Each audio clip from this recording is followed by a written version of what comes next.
Good afternoon, welcome to life line. ఈ రోజు మనం మాట్లాడుకోబోతున్న టాపిక్ క్యాన్సర్ గురించి. సర్వైకల్ క్యాన్సర్, అలాగే గైనకాలజీకి సంబంధించినటువంటి ఎలాంటి క్యాన్సర్స్ ఉంటాయి వివరించడానికి డాక్టర్ మోహన్ వంశీ గారు జాయిన్ అవుతున్నారు, chief surgical oncologist, omega hospitals నుంచి. ఆయనతో మాట్లాడి మరిన్ని విషయాలు తెలుసుకుందాం. నమస్తే అండి. నమస్తే మేడం. సార్, సర్వైకల్ క్యాన్సర్ అలాగే గైనకాలజికల్ క్యాన్సర్స్ అని గురించి చెప్తామని చెప్పారు. సో అసలు బేసిక్గా గర్భాశయానికి సంబంధించి ఎలాంటి క్యాన్సర్స్ వస్తుంటాయి, ఇందులో టైప్స్ ఏమైనా ఉంటాయా? ఇప్పుడు గైనకలాజికల్ క్యాన్సర్స్ అంటే జనరల్గా ఈ సర్వైకల్ క్యాన్సర్ అంటే గర్భసంచి ముఖద్వార cancer is the commonest cancer in India అండి. ఎస్పెషల్లీ సౌత్ ఇండియాలో తీర ప్రాంతం అంటే కోస్టల్ ఆంధ్రప్రదేశ్, తమిళనాడు, ఒరిస్సాల్లో ఈ సర్వైకల్ క్యాన్సర్ ఎక్కువగా చూస్తుంటాం. ఇక యూట్రైన్ బాడీ క్యాన్సర్స్ ఇవి జనరల్గా ఎఫ్లూయెంట్ ఉమెన్లో లేట్ ఏజ్లో కనబడుతుంటాయి. మూడోది ఓవేరియన్ క్యాన్సర్స్ లేదా అండాశయ క్యాన్సర్స్ అంటాం. ఇవి కూడా ఓల్డ్ ఏజ్లో కామన్గా చూస్తుంటాం. In fact second commonest cancer gynaecological cancer cervical cancer తర్వాత ఓవేరియన్ క్యాన్సరే, అండాశయ క్యాన్సర్ ఎక్కువగా చూస్తాం. ఈ సర్వైకల్ క్యాన్సర్ ఇన్సిడెన్స్ చాలా ఎక్కువగా ఉంటుంది, ముఖ్యంగా భారతదేశంలో. On an average every year 1 lakh people are being diagnosed with cervical cancer. ఇది ఇన్ఫ్యాక్ట్ చాలా ఎక్కువగా ఉండేది. ఇప్పుడు ఈ మధ్యకాలంలో గత 6-7 ఏళ్ళుగా కొంచెంగా తగ్గుతూ ఉంది. కారణం ఏంటంటే ఇంప్రూవ్డ్ హైజీన్, తర్వాత ఎర్లీ డయాగ్నోసిస్ వల్ల మార్టాలిటీ కూడా తగ్గిపోయింది. ఇప్పటికీ కూడా భారతదేశంలో ప్రతి 6 నిమిషాలకి ఒక స్త్రీ సర్వైకల్ క్యాన్సర్ వల్ల ప్రాణం కోల్పోతున్నారు. అంటే ఇమాజిన్ చేయవచ్చు సర్వైకల్ క్యాన్సర్ ప్రాబ్లం ఎంత ఎక్కువగా ఉందో. బేసిక్గా ఈ సర్వైకల్ క్యాన్సర్ అనేది తక్కువ socio economic strata, poorer sections of the సొసైటీలో మనం ఎక్కువగా చూస్తుంటాం. ముఖ్యంగా ఈ కోస్టల్ ఏరియాస్లో ఇది చాలా కామన్గా చూస్తుంటాం అనమాట.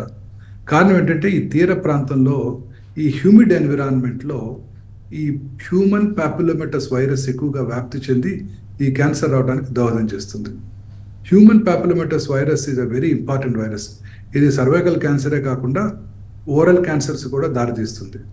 ముఖ్యంగా ఈ పెళ్ళైన తర్వాత ఈ క్రాస్ ఇన్ఫెక్షన్స్తో ఈ హ్యూమన్ పాపులోమెటస్ వైరస్ ఇన్ఫెక్షన్ ఎక్కువగా ఉంటుంది స్త్రీలలో. ఈ హ్యూమన్ పాపులోమెటస్ వైరస్ ఇన్ఫెక్షన్ బారిన పడిన వాళ్ళలో ఈ క్యాన్సర్ మనం ఎక్కువగా చూస్తుంటాం. ప్రాబ్లం ఏంటంటే మామూలుగా ఇప్పుడు ఉదాహరణ కరోనా ఇన్ఫెక్షన్ వచ్చింది అనుకోండి. కరోనా ఇన్ఫెక్షన్ వచ్చి తగ్గిపోయిన తర్వాత మన దానికి ఇమ్యూనిటీ డెవలప్ అవుతుంది. తద్వారా రెండోసారి మళ్ళీ కరోనా రాకుండా కాపాడుకోగలుగుతాం చాలా వరకు. నాట్ ఆల్వేస్, చూసాం కదా మన ముందు కూడా ఒకసారి వచ్చిన కరోనా చాలాసార్లు వచ్చింది. బట్ ఈ సర్వైకల్ క్యాన్సర్లో ఈ వైరస్ యొక్క ప్రత్యేకత ఏంటంటే ఇవి ఇమ్యూన్ మెకానిజమ్స్కి దూరంగా ఇంట్రాసెల్యులర్ ఇన్సైడ్ ద సెల్ ఉండటం వల్ల తనను కాపాడుకోగలుగుతుంది. తద్వారా బాడీలో దీనికి ఇమ్యూనిటీ డెవలప్ అవ్వదు. తద్వారా రిపీటెడ్ ఇన్ఫెక్షన్స్ వల్ల ఈ క్యాన్సర్ వస్తుందన్నమాట. అందుకే ఈ వైరస్కి వ్యాక్సిన్ కనుగొన్నారు. ఈ vaccine is very important for all of us. ఈ వ్యాక్సిన్ కనుక మనం రెగ్యులర్గా ఉపయోగించినట్టయితే స్మాల్ పాక్స్ని, పోలియోని భారతదేశంలో ఎట్లా ఎరాడికేట్ చేసామో ఈ కామన్ క్యాన్సర్ సర్వైకల్ క్యాన్సర్ని కూడా పూర్తిగా మనం రూపుమాపడానికి అవకాశం ఉంటుంది. సో ఈ cervical cancer most important etiological factor అంటే కాజ్ ఏంటంటే repeated human papillomatous viral infection, poor hygiene, pelvic hygiene during menstrual cycles, poverty వలన సరైన పరిశుభ్రత పాటించినట్టయితే వాళ్ళలో ఈ సర్వైకల్ క్యాన్సర్ వచ్చే అవకాశాలు ఎక్కువగా ఉంటాయి. అదే కాకుండా మల్టిపుల్ సెక్షువల్ పార్ట్నర్స్ ఉన్న వాళ్ళలోనూ, ఎక్కువ మంది పిల్లలు ఉన్న వాళ్ళలోనూ, అర్లీగా మ్యారేజ్ చేసుకున్న వాళ్ళలోనూ ఈ సర్వైకల్ క్యాన్సర్ ఎక్కువగా కనపడుతుంది. అబ్రాడ్లో అంటే వెస్ట్రన్ వరల్డ్లో ఈ సర్వైకల్ క్యాన్సర్ ఇన్సిడెన్స్ చాలా తక్కువ ఉంటుంది. బట్ వాళ్ళలో కూడా స్మోక్ చేసే ఆడవాళ్ళలో ఈ సర్వైకల్ క్యాన్సర్ ఇన్సిడెన్స్ ఎక్కువగా ఉంటుంది. అందుకని smoking is a very important etiological for cervical cancer. అంటే ఇక్కడ నోట్లో మనం సిగరెట్ తాగితే ఆ సిగరెట్లో ఉన్న 400 to 500 క్యాన్సర్ కారక సబ్స్టెన్సెస్ 6 సెకండ్స్లో బ్లడ్లో అబ్జర్వ్ చేయబడి బాడీ అంతా సెక్రెట్ చేయబడి, ఇమాజిన్ చేయండి, లంగ్స్లోనే కాదు, ఓరల్ క్యావిటీలో కాదు, బ్లడ్లోనే కాదు, సర్విక్స్లో కూడా సెక్రెట్ చేయబడి సర్వికల్ క్యాన్సర్ కూడా దారితీస్తుంది. So that is the power of tobacco అనమాట. సో టొబాకోని అన్ని ఫామ్స్లోనూ మనం అవాయిడ్ చేసినట్టయితే ముఖ్యంగా సౌత్ ఇండియాలో పురుషుల్లో సగం క్యాన్సర్స్ని మనం ఎరాడికేట్ చేయవచ్చు. సార్, లక్షణాలు ఎలా ఉంటాయి అంటారు సార్? లక్షణాలు ఎలా ఉంటాయి సర్వైకల్ క్యాన్సర్? సర్వైకల్ అన్ని క్యాన్సర్లానే ఇది కూడా వెరీ సైలెంట్ కిల్లర్ అండి. ఈ సర్వైకల్ క్యాన్సర్ సిమ్టమ్స్ కూడా వేగ్గా ఉంటాయి. చాలా మంది అశ్రద్ధ చేస్తుంటారు. జస్ట్ సింపుల్ వైట్ డిశ్చార్జ్ అంటారు. వైట్ డిశ్చార్జ్ చాలా మంది స్త్రీల్లో ఉంటుంది, వాళ్ళందరికీ తెలుసు. ఇన్ఫెక్షన్స్ వస్తాయి, దానికి ఏవో యాంటీబయాటిక్స్ వాడుతుంటారు. తర్వాత కొంచెం బ్లడీ డిశ్చార్జ్, ఇది చాలా ఇంపార్టెంట్. ఇది కూడా చాలా మంది స్త్రీలు నొప్పి లేదు కదా అని నెగ్లెక్ట్ చేస్తుంటారు. సో పీరియడ్స్ కాని టైంలో, ఇంటర్మెన్స్ట్రల్ పీరియడ్ టైంలో కనుక బ్లీడింగ్ కనుక వచ్చినట్టయితే ఎప్పుడూ అశ్రద్ధ చేయకూడదు. వెంటనే వారి దగ్గరలో ఉన్న వారి ఫ్యామిలీ ఫిజిషియన్ లేదా గైనకాలజిస్ట్ సంప్రదించి ఎగ్జామిన్ చేయించుకొని క్యాన్సర్ కాదు అని మనం తెలుసుకోవాలన్నమాట. వెరీ ఇంపార్టెంట్ వార్నింగ్ సిగ్నల్ అంటే. అదే కాకుండా లో గ్రేడ్ పెల్విక్ పెయిన్ అంటే లోవర్ అబ్డామినల్ లో grade pain, post coital bleeding, ఇది వెరీ ఇంపార్టెంట్ వార్నింగ్ సిగ్నల్ అంటే ఇది, పోస్ట్ కాయిటల్ బ్లీడింగ్. ఇదే కాకుండా ఈ చాలాసార్లు ఈ ట్యూమర్ కొన్నిసార్లు ఏమవుతుందంటే యూరినరీ బ్లాడర్ని, రెక్టమ్ని కంప్రెస్ చేసినప్పుడు, మోషన్కి వెళ్ళేటప్పుడు పెయిన్ రావటం, యూరిన్ పాస్ చేసేటప్పుడు మంట, పెయిన్ రావటం, ఇవన్నీ కూడా very important warning signals of cervical cancer. So ఈ సిమ్టమ్స్ కనుక ఉన్నట్టయితే అశ్రద్ధ చేయకూడదు.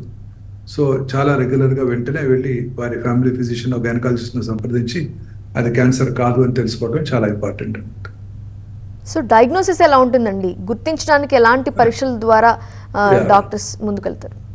వెరీ సింపుల్ అండి. Just by clinical examination, doctor గారి ఆఫీస్లో, గైనకాలజిస్ట్ కానీ ఆంకాలజిస్ట్ ఆఫీస్లోనే ఎగ్జామిన్ చేయడం ద్వారా క్యాన్సర్ ఉంది లేదా చాలా తేలిగ్గా గుర్తించవచ్చు. Very easy to diagnose. Staging కూడా మోస్ట్లీ క్లినికల్ స్టేజింగ్లోనే, అది ఎర్లీ స్టేజ్లో ఉందా, లేట్ స్టేజ్లో ఉందా చాలా ఈజీగా డయాగ్నోస్ చేసుకోవచ్చు. సిమ్టమ్ బయాప్సీ చేయడం ద్వారా క్యాన్సర్ని ఈజీగా మనం డయాగ్నోస్ చేయగలుగుతాము. ఈ biopsy is very simple. Office procedure, సర్విక్స్ని లోకల్ అనెస్థీషియాలోనే బయాప్సీ చేసేసి క్యాన్సర్ ఉందో లేదో చాలా ఈజీగా గుర్తించవచ్చు. సర్వైకల్ క్యాన్సర్కి డయాగ్నోస్ కన్నా స్క్రీనింగ్ ఈజ్ వెరీ ఇంపార్టెంట్. అంటే ఇంత కామన్ క్యాన్సర్, ముఖ్యంగా కోస్టల్ ఆంధ్రప్రదేశ్, తమిళనాడు, ఒరిస్సాల్లో ఇది వెరీ కామన్ క్యాన్సర్. తెలంగాణలో కూడా ఎక్కువగా చూస్తుంటాము. ఈ క్యాన్సర్ని స్క్రీనింగ్ అనేది చాలా ఇంపార్టెంట్. మనకి ఇండియాలో ఈ క్యాన్సర్ ఇన్సిడెన్స్ చాలా ఎక్కువగా ఉంటుంది కాబట్టి మోర్ దెన్ 25/100,000 పాపులేషన్ ఎక్కువగా ఉంటుంది కాబట్టి స్క్రీనింగ్ ప్రోగ్రాంలో జాయిన్ అవ్వడం చాలా important. Very simple test, pap smear అంటారు. Simple office procedure. Trained nurse ఎవరైనా కూడా చాలా ఈజీగా ఈ పాప్స్మియర్ చేస్తారు. పీరియడ్స్ టైంలో కాకుండా మిగతా టైంలో వెళ్ళి పాప్స్మియర్ చేయించుకున్నట్టయితే క్యాన్సర్ ఉన్నది లేనిది, క్యాన్సర్ వచ్చే సూచనలు ఉన్నాయా లేదా. సర్వైకల్ క్యాన్సర్కి లాంగ్ ఇంక్యుబేషన్ పీరియడ్ ఉంది. అంటే చాలా కాలం ప్రీ క్యాన్సరస్ ఫేజ్ ఉంది. ఈ ప్రీ క్యాన్సర్ ఫేజ్లోనే మనం గుర్తించినట్టయితే ఆ క్యాన్సర్ రాకుండా చేసుకోవడానికి అవకాశం ఉంది. మిగతా క్యాన్సర్ స్క్రీనింగ్స్కి దీనికి డిఫరెన్స్ ఏంటంటే, మిగతా ఉదాహరణకి breast cancer, stomach cancer, prostate cancer screening చేసినట్టయితే క్యాన్సర్ వచ్చినప్పుడు అర్లీ స్టేజ్లో గుర్తిస్తాం. ఇది అలా కాదు. ఈ సర్వైకల్ క్యాన్సర్ స్క్రీనింగ్ ద్వారా క్యాన్సర్ని రాకుండా చేసుకోవచ్చు. ప్రివెన్షన్ కూడా 2 ప్రివెన్షన్స్ ఉన్నాయి. ఒకటి ప్రైమరీ ప్రివెన్షన్, ఇంకోటి సెకండరీ ప్రివెన్షన్. ప్రైమరీ ప్రివెన్షన్ అంటే నేను ఇంతకుముందు చెప్పాను, వైరస్ వ్యాక్సిన్. ఈ వైరస్కి వ్యాక్సిన్ ఇప్పుడు కమర్షియల్గా మనకి అన్ని చిన్న చిన్న విలేజెస్లో కూడా అందుబాటులో ఉంది. ప్రతి ఆడపిల్లకు కూడా 10 years రాగానే వాళ్ళకు సెల్ ఫోన్ గిఫ్ట్ ఇచ్చే బదులు ఈ వ్యాక్సిన్ కనుక గిఫ్ట్ చేసినట్టయితే మనం సర్వైకల్ క్యాన్సర్ని పూర్తిగా రూపుమాపడానికి అవకాశం ఉంది. 3 doses తీసుకోవాలి 6 నెలల కాలంలో. పెళ్ళి అవ్వకముందు ఎప్పుడైనా తీసుకోవచ్చు, పెళ్ళైన వాళ్ళు కూడా తీసుకోవచ్చు. ముందుగా పాప్స్మియర్, క్లినికల్ ఎగ్జామినేషన్ చేయించుకొని జబ్బు లేదని నిర్ధారణ చేసుకున్నాక ఈ వ్యాక్సిన్ తీసుకోవాల్సి ఉంటుంది. వ్యాక్సిన్ తీసుకున్నాక ఒక 6 నెలల పాటు ప్రెగ్నెన్సీని అవాయిడ్ చేయాల్సి ఉంటుంది. 45 years వరకు కూడా తీసుకోవచ్చు. But best given 10 to 12 years టైంలో కనుక అసలు వైరల్ ఇన్ఫెక్షన్ రాకముందే కనుక మనం ఇది ఇచ్చేస్తే ఈ వ్యాక్సిన్ వల్ల ఇమ్యూనిటీ పెరిగి repeated human papillomatous viral infection avoid చేయడానికి అవకాశం ఉంటుంది. సో ఇది ప్రైమరీ ప్రివెన్షన్. సెకండరీ ప్రివెన్షన్ అంటే రెగ్యులర్ స్క్రీనింగ్. సో రెగ్యులర్గా సంవత్సరానికి ఒకసారి, అంటే వన్స్ దే ఆర్ మ్యారీడ్, సంవత్సరానికి ఒకసారి రెగ్యులర్గా గైనకాలజిస్ట్తో చెకప్ చేసుకోవటం. ఆ తర్వాత పాప్స్మియర్ టెస్ట్. పాప్స్మియర్ ఇప్పుడు కొత్తగా లిక్విడ్ బేస్డ్ పాప్స్మియర్స్ కూడా అందుబాటులోకి వచ్చాయి. హ్యూమన్ పాపులోమాటస్ వైరస్ DNA కూడా ముందుగా తెలుసుకునే ఫెసిలిటీ ఉంది. ఆ ఫెసిలిటీస్ కూడా ఇప్పుడు మనకు అందుబాటులో వచ్చాయి. తద్వారా క్యాన్సర్ వచ్చే సూచనలు ఉన్నాయా లేవా, ప్రీ క్యాన్సరస్ ఫేజ్లోనే ఈ సర్వైకల్ క్యాన్సర్ని గుర్తించడానికి అవకాశం ఉంటుంది. ప్రీ క్యాన్సరస్ ఫేజ్లోనే సర్వైకల్ క్యాన్సర్ని గుర్తిస్తే ముందుగా ట్రీట్మెంట్ తీసుకుంటే క్యాన్సర్ రావటాన్ని నిరోధిస్తాం. సో ఇది చాలా ఇంపార్టెంట్ సెకండరీ ప్రివెన్షన్. మన దగ్గర వ్యాక్సిన్ తీసుకొని స్త్రీలు 15 నుంచి 45 ఏళ్ళ తర్వాత స్త్రీలు మన భారతదేశంలో on an average 30-40 crores people ఉన్నారు. వీళ్ళందరూ కూడా ఈ సింపుల్ స్క్రీనింగ్ ప్రోటోకాల్, ఇది నాట్ ఎట్ ఆల్ ఎక్స్పెన్సివ్. ఇంటి దగ్గర ఉన్న మన దగ్గరలో ఉన్న ట్రైన్డ్ నర్స్ కానీ గైనకాలజిస్ట్ కానీ చాలా ఈజీగా చేస్తారు. ఈ టెస్ట్ చేయించుకోవటం ద్వారా మనకి క్యాన్సర్ వచ్చే సూచనలు ఉన్నాయా లేవా, ప్రీ క్యాన్సరస్ ఫేజ్లోనే క్యాన్సర్ని గుర్తించడానికి అవకాశం ఉంటుంది. కాబట్టి క్యాన్సర్ని మనం పూర్తిగా రాకుండా చేసుకోవడానికి, నివారించడానికి అవకాశం ఉంటుంది. ఇది best part of cervical cancer screening అనమాట. సో అందుకని అందరు స్త్రీలు కూడా ఇది గుర్తుపెట్టుకోవాలి. వార్నింగ్ సిగ్నల్స్ ఉన్నా లేకపోయినా రెగ్యులర్గా స్క్రీనింగ్ చేసుకోవటం, ఎందుకంటే ఇది కామనెస్ట్ క్యాన్సర్ కాబట్టి దీన్ని నివారించగలం, సింపుల్గా నివారించగలం కాబట్టి చాలా రెగ్యులర్గా స్క్రీనింగ్ ప్రోటోకాల్లో జాయిన్ అయినట్టయితే మనం ఈ క్యాన్సర్ రాకుండా చేసుకోవచ్చు. డాక్టర్ మోహన్ వంశీ గారితో మాట్లాడుతున్నాం. సార్, ఇప్పుడు సర్వైకల్ క్యాన్సర్లో స్టేజెస్ ఎలా ఉంటాయి సార్? సీరియస్ స్టేజ్ లేదా లాస్ట్ స్టేజ్ అంటే ఏమని చెప్తారు? Cervical cancer staging is very simple అండి. యాజ్ యూజువల్ 1, 2, 3, 4 స్టేజెస్ ఉంటాయి. చాలా ఈజీగా మనం ఈ స్టేజ్ చేయడానికి అవకాశం ఉంటుంది. క్లినికల్ ఎగ్జామినేషన్లోనే ఇది ఎర్లీ స్టేజా లేట్ స్టేజా తెలుసుకోవచ్చు. తర్వాత best investigation for cervical cancer staging is digital PET MR mammogram. MRI అంటే magnetic resonance imaging. Digital PET స్కాన్తో కూడిన ఎంఆర్ఐ అంటే PET MR is the best investigation tool for cervical cancer. కరెక్ట్గా tumour ఆపరబుల్లా కాదా, ఫ్రంట్ అంటే ముందు భాగంలో ఉన్న బ్లాడర్కి ఏమైనా అతుక్కుందా లేదా, వెనకాల భాగంలో ఉన్న రెక్టంకి అతుక్కుందా లేదా, వెజైనల్ ఇన్ఫిల్ట్రేషన్ ఎంత ఉంది, బైలేటరల్ అంటే పక్కన ప్రాంతాలకు ఎంత దూరం పాకింది తెలుసుకోవాలంటే పెట్ ఎంఆర్ చేయటం ద్వారా మనం చాలా యాక్యురేట్గా ఐడెంటిఫై చేసుకోవచ్చు. పెట్ ఎంఆర్ కనుక చేసి ఆపరబుల్ స్టేజ్లో కనుక ఉన్నట్టయితే సర్జరీ చేయడం ద్వారా సర్వైకల్ క్యాన్సర్ పూర్తిగా క్యూర్ చేయవచ్చు. లేట్ స్టేజెస్లో stage 2B, 3A, 3B, 4A వరకు కూడా కీమోథెరపీ, రేడియేషన్తో ఈ సర్వైకల్ క్యాన్సర్ని కొంతవరకు కంట్రోల్ చేసుకోవడానికి, కొంతమందికి క్యూర్ చేయడానికి కూడా అవకాశం ఉంటుంది. అర్లీ సర్వైకల్ క్యాన్సర్లో ఇంతకుముందు రాడికల్ హిస్టెక్టమీ అంటారు. అంటే గర్భసంచి అది ఎక్కడికైతే పాకడానికి అవకాశం ఉందో లింఫ్ గ్లాండ్స్ని పూర్తిగా తీసేయాల్సి ఉంటుంది. ఇంతకుముందు పెద్దగా పూర్తిగా కోత పోసి ఆపరేషన్ చేయడం జరిగేది. ఇప్పుడంతా కూడా కీ హోల్ సర్జరీ చేస్తున్నాం, మినిమల్లీ ఇన్వేజివ్ సర్జరీ. ఒక 4 లేక 5 కీ హోల్స్తోనే ఈ ఎంటైర్ రాడికల్ హిస్టెక్టమీ కంప్లీట్ చేయడానికి అవకాశం ఉంటుంది. ఈ keyhole surgery greatest advantage ఏంటంటే మ్యాగ్నిఫికేషన్. అంటే మామూలుగా నేకెడ్ అయితే చూసిన దానికన్నా ఒక 10 to 16 magnified image operation theatre పెద్ద స్క్రీన్ మీద కనుక మనం చూసినట్టయితే చాలా పర్ఫెక్ట్గా ట్యూమర్ వచ్చిన భాగము, అది ఎక్కడికైతే పాకడానికి అవకాశాలు ఉన్నాయో అవన్నీ కరెక్ట్గా తెలుస్తాయి అన్నమాట. అలాగే ఈ గర్భసంచి ముందు భాగంలో యూరినరీ బ్లాడర్ ఉంటుంది. ఆ నర్వ్స్ని మనం ప్రొటెక్ట్ చేయాల్సి ఉంటుంది, ప్రిజర్వ్ చేయాల్సి ఉంటుంది. ఎందుకంటే bladder dysfunction is a very common complication అనమాట ఈ సర్జరీ తర్వాత. ఆ నర్వ్స్ని ఈజీగా ఐడెంటిఫై చేయడానికి లాప్రోస్కోపిక్ పద్ధతిలో అయితేనే యూస్ఫుల్గా ఉంటుంది. ఎందుకంటే ఈ మ్యాగ్నిఫైడ్ ఇమేజెస్లో సన్నటి నర్వ్స్ని చక్కగా ఐడెంటిఫై చేయగలం. సో పోస్ట్ ఆపరేటివ్ రికవరీ కూడా చాలా కంఫర్టబుల్గా ఉంటుంది. 3 to 4 డేస్లోనే మన పేషెంట్ని డిశ్చార్జ్ చేయడానికి అవకాశం ఉంటుంది. సో అందుకని అందరికీ కూడా ఈ మధ్యకాలంలో ఈ మినిమల్లీ ఇన్వేజివ్ సర్జరీ ఆ లాప్రోస్కోపిక్ రాడికల్ హిస్టెక్టమీ చేయడం ద్వారా పూర్తిగా క్యూర్ చేయగలుగుతాం. సో ఈ లాప్రోస్కోపిక్ అనేది ఇప్పుడు అడ్వాన్స్ ట్రీట్మెంట్ సార్? ఇప్పుడు ఈ క్యాన్సర్ లాప్రోస్కోపిక్ సర్జరీ ద్వారా దీన్ని పూర్తిగా క్యూర్ చేయగలుగుతామండి.